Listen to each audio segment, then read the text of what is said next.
જિલ્લાના મોટા ડેમોમાં એક ગુંદા ડેમમાંથી જૂના ઉગાનમાંથી પાણી બહાર આવતું હોવાની સ્થાનિકોમાં રોષ છે। ગુંદા ડેમમાં પણ નદીના પાણીનો ભરાવો થાય ત્યારે ડેમની પાળાની સુરક્ષા માટે જરૂરી પથ્થરો ચડાવવામાં આવ્યા નથી, જેના કારણે ગ્રામજનોમાં પાળો તૂટી જવાના ભય સેવાઈ રહ્યો છે।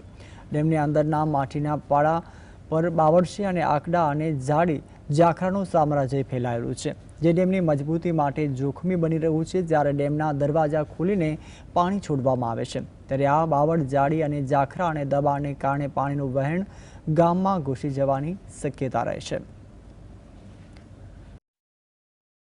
આમાં તાત્કાલિક આ માટી નખાવે, રસ્તો હમો કરે, પાળ રિપેરિંગ કરે, પથ્થર નખાવે અને આ બધા ઝાડવા ચારે કોઈ બાવળ ઊભા છે અને આ તો મેન નદી તૂટી હોય તો પન્નર ગામના લાભે થાય અને પન્નર ગામને ખોટે જાય। તો ઉપરથી કંઈ કામ આવતું નથી। આ પાયલ હાંકડી થઈ ગયેલી છે, ગામને મોટો ખતરો છે કે આ ડેમને જરીક રિપેરિંગ કરીને પાયલ બાયલ વ્યવસ્થિત રાખે, નીચે 15 ગામ ગમે ત્યારે આની માથે ખતરો થઈ શકે એવું છે અને પાણીનું પ્રેશર નથી।